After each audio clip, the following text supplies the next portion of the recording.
बोलो श्री प्राणनाथ प्यारी की जय। बोलो श्री सद्गुरु महाराज की जय। बोलो श्री पन्ना धाम की जय। श्री सुंदर साथ की जय। सुंदर साथ जी, आज हमारे साथ बहुत ही प्यारी सुंदर साथ, हमेशा सेवा में भी आगे, प्रेम में भी आगे और प्रेम बांटने में भी आगे, ऐसी प्यारी हमारी आशी दीदी, उनके चरणों में कोटि कोटि प्रणाम जी। और आज हम उनसे उनके जीवन की बहुत मीठी बातें, मीठी बतियां सुनेंगे और हम सब सुंदर साथ उनसे प्रेरणा लेंगे। ना जाने कौन सी रूह इंतजार कर रही हो उनकी प्यारी मीठी बतियां सुनकर वो करवट लेने के लिए जो वर्षों से वो नहीं ले पाई हो। प्रणाम जी आशी दीदी। मैं आपसे ये पूछना चाहूंगी कि आप क्या बचपन से प्रणामी रहे हैं या फिर बाद में इस धर्म में आने का आपको मौका मिला, और कब कैसे इस तरफ मुड़ने का सौभाग्य प्राप्त हुआ? प्रणाम जी। प्रणाम जी सोनिया दीदी, आपके चरणों में कोटान कोट प्रणाम। सब सुंदर साथ के चरणों में कोटान कोट प्रणाम। ये सोनिया का प्रेम है जो राज्य उसके अंदर बैठ के हमको दे रहे हैं, जो हमें यहाँ से खींच के रखता है।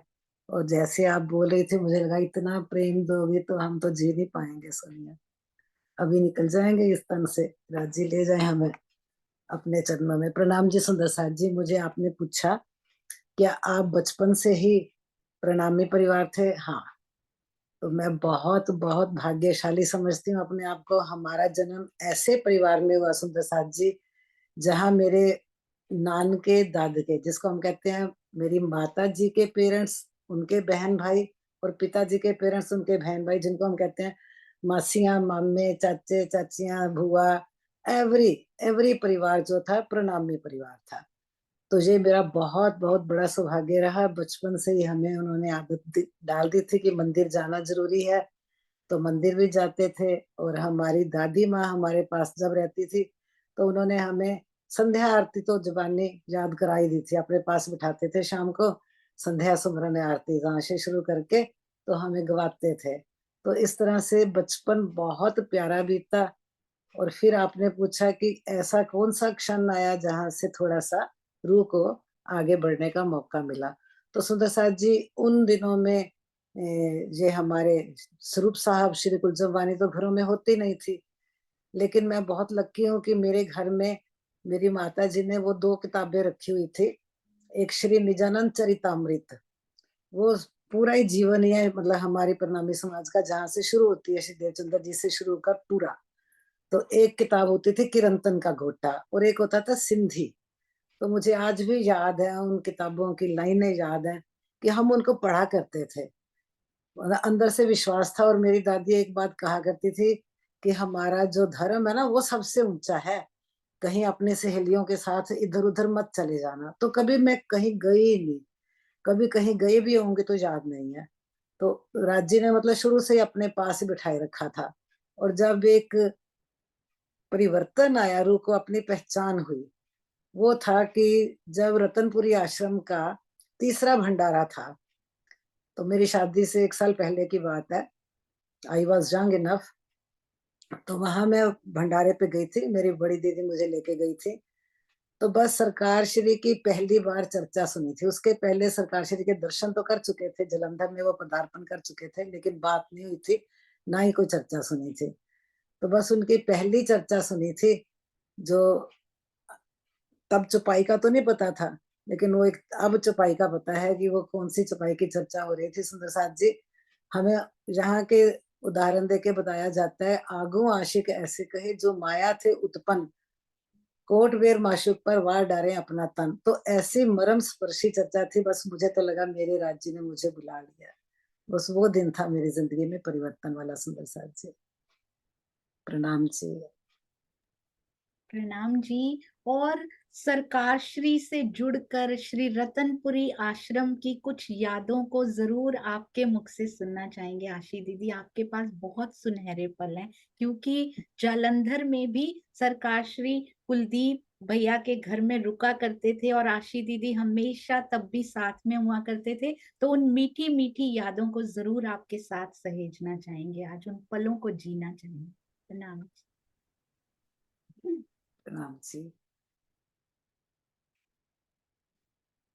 मैंने सोचा नहीं था इस बारे में, अभी सोचना पड़ेगा। सरकार से ही आते थे बस, सबसे मीठी याद जो आप मुझे याद दिला रहे हो, मुझे तो बस यही, क्योंकि मैं जॉब में थी सुंदर साथ जी, टाइम नहीं होता था, तो बस भागना ही होता था। सरकार श्री ने एक बात पक्की अंदर डाल दी थी कि अगर सुंदर साथ जी आप इस राह पे चल रहे हो तो आपको कहाँ से टाइम चुराना पड़ेगा, अपनी नींद में से। क्योंकि माया का कोई काम नहीं आप छोड़ सकते, ना नहाना धोना, खाना पीना, जॉब का, घर परिवार का कोई काम नहीं छूटता था। तो अपनी निद्रा में से टाइम चुरा के सुबह जल्दी उठना उन्होंने सिखा दिया था, तभी से। तो भागते रहते थे, कोई भी बस पता चलता था, और इतनी कई बार तो ऐसा होता था कि पता भी नहीं होता था सरकारश्री में आना है, टेलीफ़ोन तो होते नहीं थे, एक-दूसरे को बताना ही होता था। तो बस जैसे ही अंदर से तड़प हो जाती थी, पता लगता था भी सतगुरु आज आएँगे, तो किसी से फिर पूछना, इधर-उधर भागना। प्रेम दीदी मेरे साथ रहती थी, उनका घर नज़दीक था, तो उनसे बड़ी प्रेरणा मिलती थी और वो बताती थी आता आना है। तो कई बार तो पता भी नहीं होता था, हम भाग जाते थे, तो इतनी यकीन बनता था ना, वाह! सतगुरु साहब राज जी महाराज, आप सतगुरु के अंदर बैठ के पूरी पहचान कराई सुंदर साथ जी। कोई अंतर नहीं रहा, ना सतगुरु में, ना राज जी में। धीरे-धीरे वाणी ने तो समझा ही दिया सतगुरु मेरो श्याम जी, लेकिन सरकार श्री के रहते पूरी पहचान हो गई थी कि यही है मेरे सतगुरु और यही है राज जी का स्वरूप। तो इसलिए रूह उनसे जुड़ी रही, भागते रहते थे, मीठी-मीठी बातें होती रहती थी। कभी-कभार तो ऐसा होता था भी टाइम भी नहीं होता था, फिर भी भागते थे मंदिर से। जॉब करती थी फगवाड़ा, फगवाड़ा से बस स्टैंड से सीधा मंदिर। तो मेरी जेठानी साहिबा मुझे कहती थी सैटरडे तो जल्दी छुट्टी होती, घर आ जाया कर। तो मैं उसको कहती थी इतने दिन तो मेरे बच्चों को संभालती है ना, 1 घंटा और संभाल लिया कर। एक बार कहा राज्य का नाम लेके, उसने दोबारा कभी गिला नहीं करा। मैं इतनी राज्य की मतलब प्यारी रूह रही हूँ, अपने आप को समझती हूँ कि मुझे कभी उन्होंने दुःख नहीं आने दिया, इस राह पर चलने के लिए। तो जो सोनिया हमें समझाती है ना, हम दुःख माँग भी लेते हैं तो वो देते नहीं है सुंदर साथ जी। इतने प्रेम से हमें आगे बढ़ाते जाते हैं ना, छोटे-मोटे दुःख तो देखो माया के आने हैं। आज सोनिया ने जो बोला, इतने प्यारे शब्द नए-नए लेके आती है ना हर रोज़ गीतक सामने। तो आज उसने एक शब्द बोला कि जब देह धरी है मानव तन का टैक्स है दुःख, मुझे बहुत पसंद आया।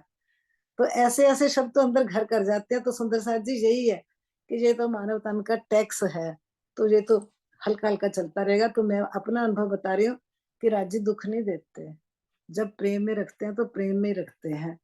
छोटी-छोटी बातें क्या बताऊँ सरकार श्री की, बहुत सारी, फिर कभी बैठेंगे तो होंगी। तो इतनी बड़ी बात याद नहीं आ रही, क्योंकि उन्होंने बस प्रेम ही दिया है, प्रेम जा। और मेरी आदत थी कि मैं अलग से बातें नहीं करती थी। मुझे बातें करने की आदत नहीं थी, बस सबके बीच में बैठे हैं, बस सेवा करनी है, जैसे भाभी कुछ बना रही है तो किचन में से लेके आना है, उसमें आनंद आता था।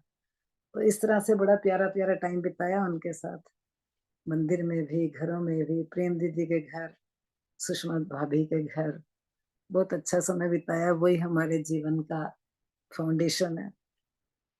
जी, प्रणाम जी। प्रणाम जी। सरकार श्री ने आपको प्रिंसिपलशिप के लिए कैसे प्रेरित किया?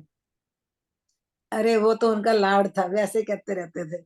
मैं सुंदर साथ जी लेक्चरर थी, तो मुझे कहते थे प्रिंसिपल साहिबा क्या हाल है? जैसे मैं जाती थी मुझे प्रिंसिपल करके बुलाते थे। और आपने अच्छी याद दिलाई। मुझे बहुत दुःख हुआ जब मेरी प्रमोशन हुई, क्योंकि उससे ज़रा-सा पहले सरकारश्री ने अपना तन छोड़ दिया था। बहुत थोड़ा कुछ महीनों का ही फ़र्क पड़ा था। तो मैं कहती थी, हाय सरकार श्री आपने मुझे प्रिंसिपल बना दिया, लेकिन मैं आपको अब कैसे बताऊँ? वो कहते मैं सुन रहा हूँ, देख रहा हूँ, जब मैंने बनाया तो मैं दूर थोड़ी हूँ तेरे से।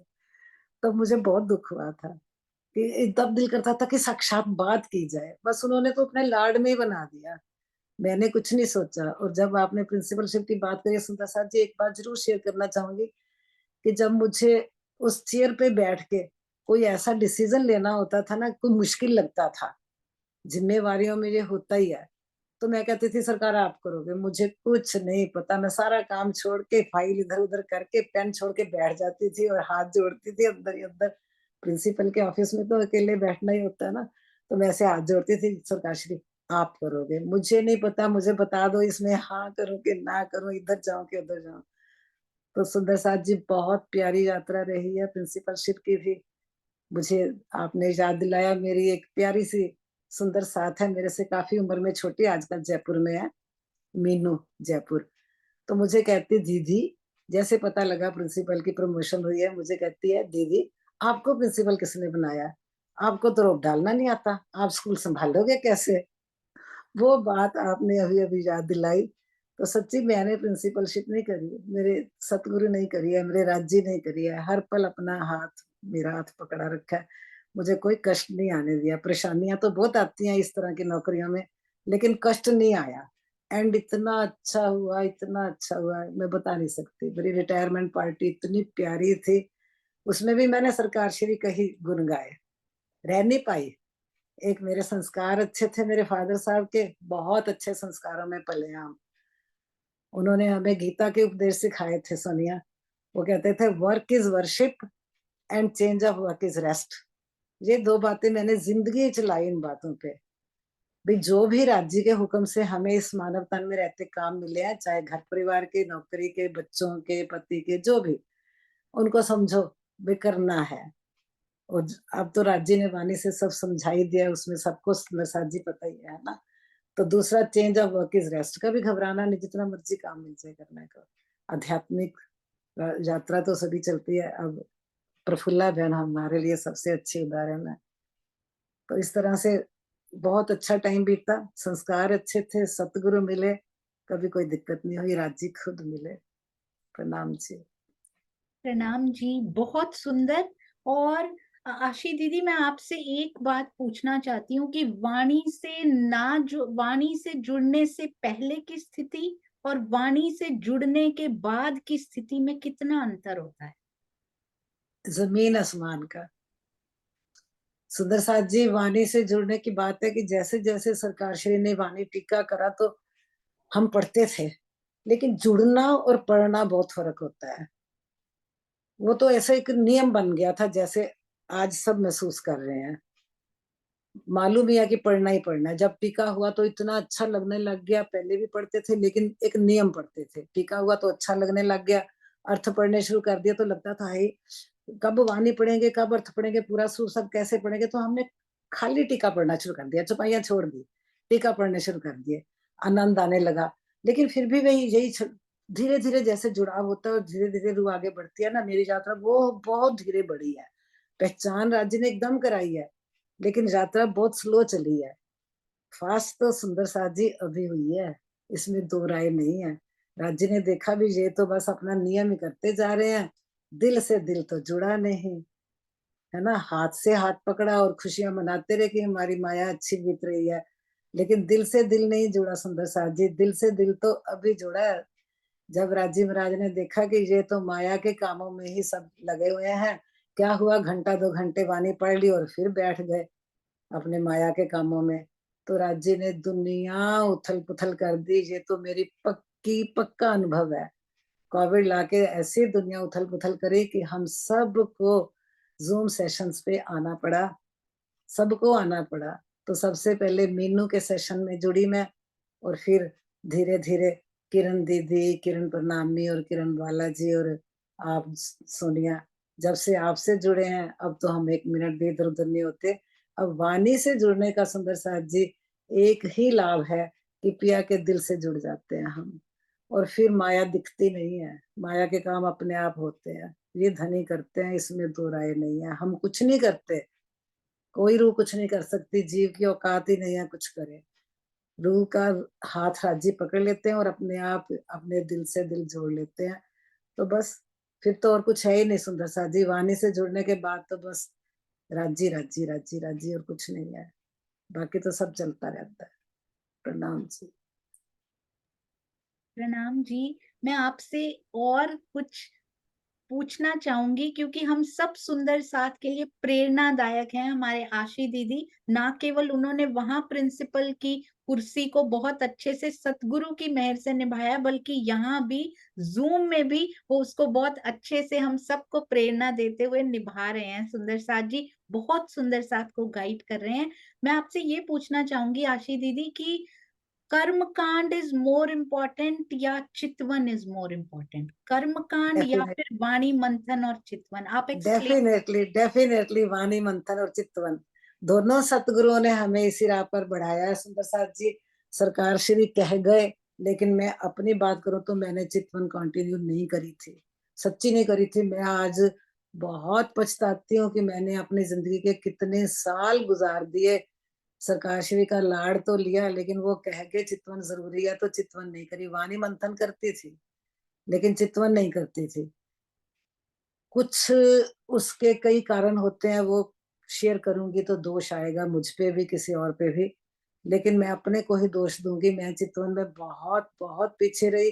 चितवन की तरफ प्रेरित करा तो सतगुरु श्री राजन स्वामी जी ने, इसमें कोई दो राय नहीं। सुंदर साथ जी मुझे आज भी अपना अनुभव वो याद आता है। मैंने एक चर्चा सुनी थी यहीं पे, यहीं घर बैठे बैठे अपने मोबाइल से ही सुनी थी, जो आजकल चर्चाओं के लिए हमें प्रेरित भी किया जाता है और सबको सुननी भी है। तो उस चर्चा में जब श्री राजन स्वामी सतगुरु राजन स्वामी जी ने ये बोला कि चाहे सारा ब्रह्मांड मुझे पत्थर मारे, मैं तो अपने समाज को चितवने के लिए कहता रहूंगा, प्रेरित करता रहूंगा। आज मुझे वो शब्द इतने चुभते हैं, मैं बता नहीं सकती सुंदर साथ जी अपनी रूह का अनुभव। चुभते भी हैं और प्रेरणा भी देते हैं। तो आज सतगुरु का सहारा है, राज्य के चरण है कि हम कोशिश करते हैं। अभी मेरी यात्रा चितवन के माध्यम से बहुत बहुत पीछे है, क्योंकि आप अपने अनुभव भी पूछना चाहते हो तो मैं बहुत पीछे हूँ सुंदर साथ जी।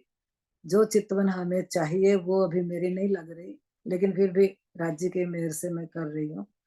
तो चितवन सुंदर साथ जी बहुत जरूरी है, उसके बिना राज्य के दर्शन नहीं होंगे। बहुत आवश्यक है सुंदर साथ जी। प्रणाम जी। बहुत मुश्किल होता है सुंदर साथ जी, माया की मुश्किलें तो होती ही हैं। बहुत मुश्किल होता है सतगुरु जब एक तन में मिलते हैं, फिर दूसरे तन में पहचान कर खुले तौर पर अनाउंस करके उनकी तरफ बढ़ना बहुत बल चाहिए होता है सुंदर साथ जी। और वो बल आशी दीदी ने दिखाया है आज, उसके लिए मैं आपको बधाई भी देना चाहूंगी आशी दीदी। अति सुंदर। अब मैं आपसे ये पूछना चाहूंगी कि आपके क्योंकि मैं भी जालंधर में ही पली बड़ी हूँ और मुझे पता है कि आशी दीदी के जो मम्मी पापा हैं उन्होंने इतनी सेवाएं की हैं समाज के लिए। मैं उनके बारे में भी जरूर जानना चाहूंगी आशी दीदी, हम सब सुंदर साथ जानना चाहेंगे।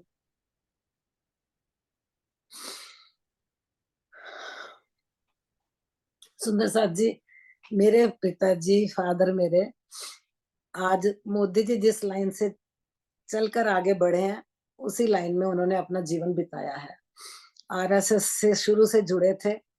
इस संबंध में मैं बताना चाहूंगी कि प्री पार्टीशन मिंट गुमरी में सरकार श्री और मेरे पिताजी एक ही मिंट गुमरी में ही रहते थे और आरएसएस की शाखा पे जाते थे। उनकी शाखा वैसे अलग अलग जगह थी, लेकिन जानते थे एक दूसरे को, यानी कि आरएसएस के माध्यम से एक दूसरे को जानते थे। और ये बातें मुझे पहले नहीं पता थी, मुझे सरकार श्री से पता चली। पिताजी ने कभी नहीं बताई, क्योंकि पिताजी ने तो घर में जीवन बिताया ही नहीं। आपने जानना चाहा तो पिताजी ने बाद में बताया। और हमने जो देखा कि उन्होंने सुंदर साथ जी घर से संन्यास ले लिया था जल्दी, क्योंकि आरएसएस की एक ऑर्गेनाइजेशन है अखिल भारतीय मजदूर संघ। तो उन्होंने मजदूरों के लिए कार्य किया, मजदूरों के लिए जिए। यहाँ तक कि हमारी शादियां भी नहीं हुई थी। हम 5 बहन भाई हैं, मैं और मेरी छोटी सिस्टर अभी रहते थे। 3 बच्चों की शादी हो गई थी। तो जो उनके सीनियर अधिकारी थे उन्होंने उनसे आज्ञा मांगी कि मैं अपना घर छोड़ के आना चाहता हूँ दिल्ली में। उनका हेड ऑफिस आज भी है अखिल भारतीय मजदूर संघ का। तो उन्होंने कहा नहीं, आप बच्चों की शादियां करो फिर आना। तो यहाँ ये बात बतानी बहुत आवश्यक है सुंदर साथ जी, कि जो मेरी छोटी सिस्टर है, जूम पे नहीं आती, लेकिन वो हमारी तरह ही राज्य के साथ जुड़ी हुई है। कोई कमी नहीं है उनके पास भी। तो बाद में देखती हैं, सुबह नहीं आती, बाद में देखती हैं, जुड़ी हुई हैं। तो उनकी बाई चांस राज्य की मेयर से जैसे भी उनका रिश्ता मेरी शादी से मतलब पहले तय हो गया था। तो उन दिनों में मेरे फादर ने एक यहाँ फगवाड़ा में जेसीटी है, कॉटन टेक्सटाइल मिल, तो उसके बहुत एक बुरा कांड हुआ था। मजदूर जिंदा जला दिए गए थे फैक्ट्री में। कोई ऐसा गड़बड़ वाला हुआ था पूंजीपतियों के साथ उनका। तो मेरे फादर ने स्टैंड लिया और केस फाइट करा कि मैं इन मजदूरों को बचा के दिखा मतलब मजदूरों के हित में केस लड़ूंगा। लेकिन वो समय भी ऐसा ही था जैसा आज है। हमारे भारत में देख ही रहे हैं, हमारे समाज में करप्शन इतनी ज्यादा है कि पैसे वाले जीत जाते हैं। तो पिताजी केस हार गए थे, यानी कि मजदूर संघ केस हार गया। पिताजी क्या, मजदूर संघ केस हार गया, क्योंकि वो आगे होके लड़ रहे थे, क्योंकि वो उस टाइम भारतीय मजदूर संघ के जनरल सेक्रेटरी थे, बाद में प्रेसिडेंट बन गए थे, उस टाइम जनरल सेक्रेटरी थे। तो वो केस लड़ हार गए तो उनको जेल जाना पड़ा। तो सुंदर साथ जी पूरा 1 वर्ष पिताजी जेल रहे थे। तो जब जेल से वापिस आते थे तो हम उनको, यहाँ पे तारीख होती थी उनकी जलंधर में, तो जलंधर में हम उनको मिलने जाया करते थे। तो आपने याद दिलाया सोनिया, एक बार सरकार श्री वही मिलने आए थे पिताजी को भी। तब मेरी शादी अभी नहीं हुई थी, लेकिन मैं उनसे जुड़ चुकी थी। रतनपुरी से आने के बाद की बात है। तो उन्होंने, मेरे फादर ने इतनी कुर्बानी करी है सुंदर साथ जी, जिसका असर हमारे जीवन पे है कि मेरी छोटी सिस्टर का रिश्ता हो गया था, शादी नहीं हुई थी। तो नेचुरली लड़के वालों ने मांगा, वो भी मिलने आ गए पिताजी को यहीं पे। तो कहा कि शादी कर दो, तो पिताजी ने मान लिया। तो आप मानोगे, वो 3 दिन की पैरोल पे आके बेटी की शादी करके गए थे। पैरोल कहते हैं कि वो छुट्टी मिल जाती है सरकार से ही। जेल में थे, जेल में से 3 दिन की पैरोल की छुट्टी लेके आए थे। तो मेरी बहन की शादी करके गए थे। ऐसा मतलब सन्यासी जीवन उनका देश सेवा में। और उन्होंने एक बार ये कह दिया था, कहते जब तक मेरे भारत का हर मजदूर दूध नहीं पिएगा मैं दूध नहीं पीऊंगा। सुंदर साथ जी, मैंने जिंदगी में उनको उसके बाद में दूध पीते नहीं देखा। सिर्फ सफेद कुर्ता पजामा, उसी में कमीज पहनते थे, सफेद कमीज और पजामा, उसी में उन्होंने अपना जीवन बिताया था। और मेरी माँ, नेचुरली आप समझ सकते हो कि हम 2 बच्चों की शादियां भी रहती थी। और मैं एमएससी में पढ़ती थी हॉस्टल में, और मेरा भाई भी हॉस्टल में पढ़ता था, कुलदीप भगत। उन दिनों में बीकॉम भी नहीं होता हुआ करता था जलंधर में। वो भी हॉस्टल में लुधियाना पढ़े थे और मैं हॉस्टल में कुरुक्षेत्र यूनिवर्सिटी। तो 2 बच्चे हम बाहर पढ़ने वाले, और बाकी शादियां भी रहती थी। लेकिन मेरे ब्रदर ने बहुत कोऑपरेट करा। कई सुंदर साथ जानते होंगे मेरी बड़ी भाभी पुष्पा को। तो बड़े भैया आजकल ऑस्ट्रेलिया में सेटल्ड है, तो वो उनकी जॉब लग चुकी थी। तो उन्होंने ही हिम्मत देके हमें पढ़ाया कि नहीं, बहन भाइयों को पढ़ाना है। तो पिताजी ने क्यों, मतलब क्योंकि उनकी जो तनख्वाह आती थी ना सुंदर साथ जी, घर में देते ही नहीं थे, बाहर बांट आते थे। जैसी सैलरी मिलनी, ऑफिस में किसी पीएन ने मांग ली, किसी ने मांग ली, बस मजदूरों के लिए जिए, मजदूरों के लिए ही उन्होंने अंततः अपना बॉडी डोनेट कर दिया था। और इसके साथ ही मुझे याद आ रहा है कि जब उन्होंने बॉडी डोनेट के फॉर्म वगैरह भरे, तो घर में आके अपने मतलब बेटे से साइन करवा रहे थे, कुलदीप जी से सिग्नेचर करवाए थे उस फॉर्म पे भी। तो मेरी माता जी को बड़ा अजीब लगा, कहते आप क्या कर रहे हो, ऐसा भी कोई करता है, अब थोड़ा कॉमन हो गया, ये तो काफी साल पहले की बात है। तो मेरे पिताजी इतने मतलब राज्य के साथ जुड़े थे, लेकिन राज्य से उन्होंने देश सेवा मांग ली थी। सरकार श्री ने जैसे धर्म सेवा मांगी, उन्होंने देश सेवा, ये 2 जिंदगियां मुझे दिखती हैं अपने जीवन में। तो पिताजी ने, माता जी ने कहा कि आप ये ऐसा फॉर्म क्यों भर रहे हो, डोनेशन, बॉडी डोनेट का, ये ऐसा क्यों कर रहे हो। तो वो कहते भगवान है, तूने देखना थोड़ी है, तुझे क्या। और अक्षरशः जो उनके मुख से निकलता था सत्य होता था। तो मेरी माँ सुहागिन उनके हाथों से गई थी इस दुनिया का छोड़ के। तो उनकी कुर्बानियां, उनकी सेवाएं बहुत रही हैं। और पिताजी ने उस दिन जब उनकी थी ना, जो जिसको हम कहते हैं रस्म पगड़ी, उस दिन पिताजी ने बताया कि जब ये वाला कांड हुआ था, जो जब जीत के आ मतलब जेल से वापिस आए, उसके बाद फिर मजदूरों को खड़ा करने के लिए उनकी जिंदगियां बिल्कुल जीरो हो गई थी। कई ऐसे बाहर निकाल दिए गए थे फैक्ट्री से, तो उनको दोबारा से खड़ा करने के लिए नई मशीनें खरीदनी थी। तो मेरी माता जी ने अपनी 2 सोने की चूड़ियां दी थी। वो हमें कब पता चला, जब उनकी रस्म पकड़ी थी। ऐसे थे मेरे माँ बाप के जीवन। हमारी माँ ने हमें नहीं बताया, मैं खुद हैरान हो गई थी कि मुझे आज पता चला, कितने साल बीत चुके थे, तब तो मेरे बच्चे भी थे। प्रणाम जी सुंदर साथ जी। देखिए, ऐसे घर से हमारे सुंदर साथ हैं जिनके पेरेंट्स, जिनके माता पिता भी सेवा में कितने आगे रहे, और मैंने खुद देखा है।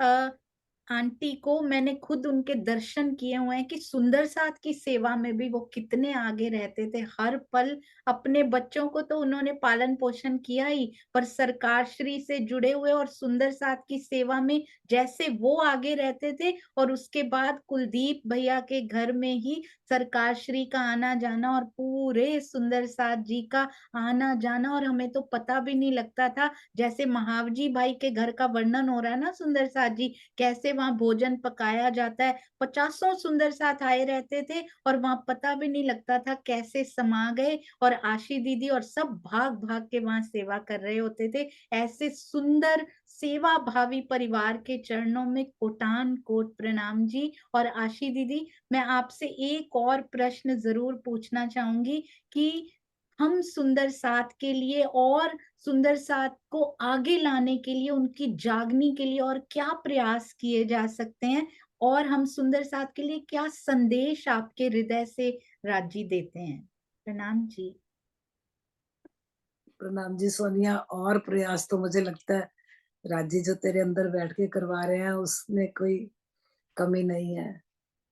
इस तरह से जैसे सतगुरु श्री राजन स्वामी ने कहा कि दर्जनों सोनिया, ये मैंने उनके श्रीमुख से भी सुना। सोनिया ने तो बताया था एक बार, मैंने उनके श्रीमुख से भी सुना, उनकी चर्चा में सुना। तो दर्जनों सोनिया खड़ी कर रहे हैं, वो धीरे धीरे होंगी। यही हमारे राज्य की तरफ से ही प्रयास होते हैं। हम तो यही कर सकते हैं सोनिया, जो आपका हुक्म हो सिर मत्थे। हम इस सेवा से कभी पीछे नहीं हटेंगे। सुंदर साथ को सुख मिल रहा है तो हम क्यों पीछे उठेंगे, नहीं जाएंगे। जो राज्य कराएंगे करेंगे। प्रणाम जी सुंदर साथ जी। प्रणाम जी। हमारे आशी दीदी से ऐसे लगता है कि 24 आवर्स भी कम है यदि हम उनकी प्यारी मीठी बातों को सुनते रहें। इतना मीठा, ऐसे लगता है अनवरत आप बोलते रहें, अभी दिल भरा ही नहीं है। आशी मुझे दीदी, तो मैं वो आप क्षण याद आ रहे हैं सोनिया, जब आपके घर में रह के सोनिया 1.5 साल की थी। सुंदर साथ जी सरकार श्री ने जलंधर में पहली बार श्री बीतक साहब करी थी। पूरा महीना इनके घर रहे थे। इनकी मम्मी के जो, पूछ तो आप मेरे रहे हो तो मुझे तेरे मम्मी की कुर्बानियां दिख रही हैं। उनको लेके आओ, उनके श्रीमुख से सुनाओ हमें। इनकी मम्मी की कुर्बानियां बहुत ज्यादा है सुंदर साथ जी, बहुत ज्यादा। इनके घर रहे थे, सोनिया 1.5 साल की होती थी तो सरकाश्री अपने दोनों हाथों पे ना इसके दोनों पैर रखते थे, तो उठा लेते थे यूं करके। वो नजारा इतना प्यारा होता था, बहुत प्यारा। और सुप्रभा माता जी मेरी तो बहन ही है, प्यारी दोस्ती है हमारी। जब 6 महीने का वाणी मंथन हुआ था, टीका वाणी टीका हुआ था आश्रम में, वो पूरा 6 महीने वहां रही थी सुंदर साथ जी। कहना सुनना आसान है, तो इनसे सीखने को हमें बहुत मिलता है, प्रेरणा मिलती है। बाकी सोनिया को तो राजी ने राजी बना के खड़ा कर दिया हमारे सामने। प्रेम प्रणाम जी सुंदर साथ जी। जी, मैं तो तो कुछ संदेश रही है सुंदर साथ जी, बस जैसे वाणी मंथन वाणी टीका वाणी मंथन और चितवन, इनसे जुड़े रहिए। जो सतगुरु कहे उनका कहना मानिए, यही हमारी जिंदगी का लक्ष्य होना चाहिए। प्रणाम जी। मैं तो कुछ भी नहीं हूँ, सिर्फ और सिर्फ सरकाश्री और स्वामी जी का आशीर्वाद सब कुछ, और धाम धनी मूल स्वरूप सब कुछ है। और तब मैं 6 महीने की हुआ करती थी। और आशी दीदी, मैं आपसे एक बड़ी प्रेशियस जो अभी अभी चेंजेस आए हैं ना, उसके बारे में जरूर पूछना चाहूंगी। जब अपनी बिटिया राजी से जुड़ने लगे, और आप रोज उनसे बात करके धाम धनी की बातें करके, पता ही ना लगे कि लौकिक संबंध हमारा कौन सा है, और रूह का संबंध जब भारी पड़ जाए तो कैसा महसूस होता है, वो जरूर बताइए। सोनिया आपने बहुत बहुत सत्य कहा कि लौकिक संबंध अब छोटा हो गया है, गौण हो गया है। रूह का संबंध भारी पड़ गया है। बच्चों का हाल पूछना भूल जाते थे, अब मैंने खुद से सोचना शुरू करा इस टाइम, इस डायरेक्शन में भी।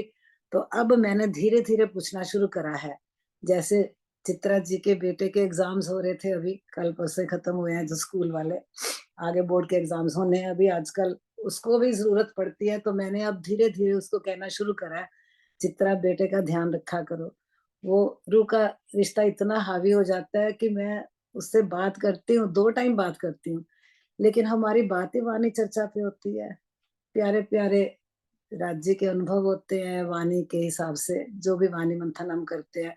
कुछ ज़ूम की क्लास का अनुभव, कुछ हमने जो अलग बैठ के वाणी मंथन करते हैं वो अनुभव।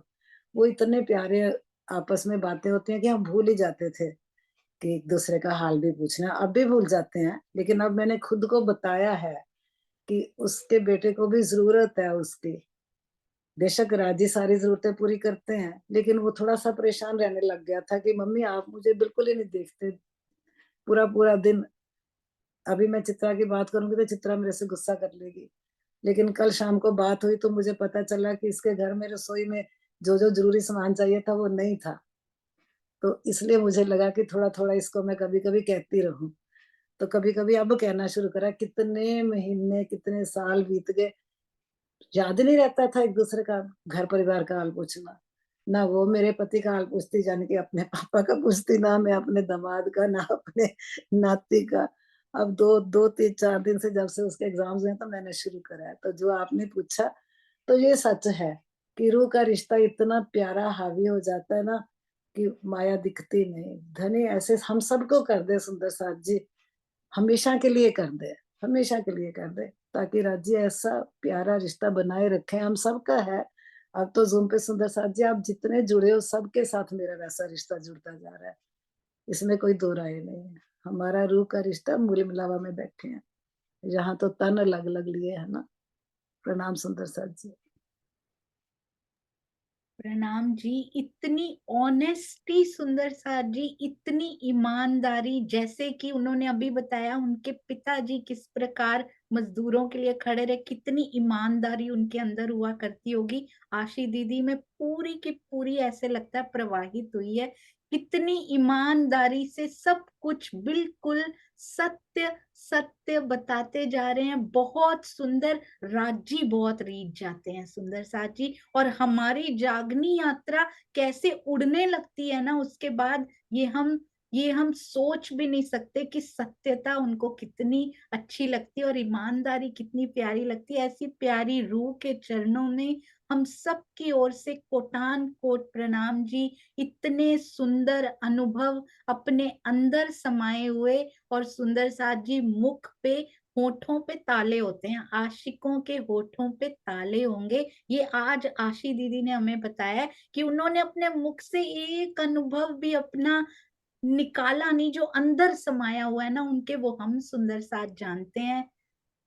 हम सबको आपसे बहुत कुछ लेना है आशी दीदी, आपके चरणों में कोटान कोट प्रणाम।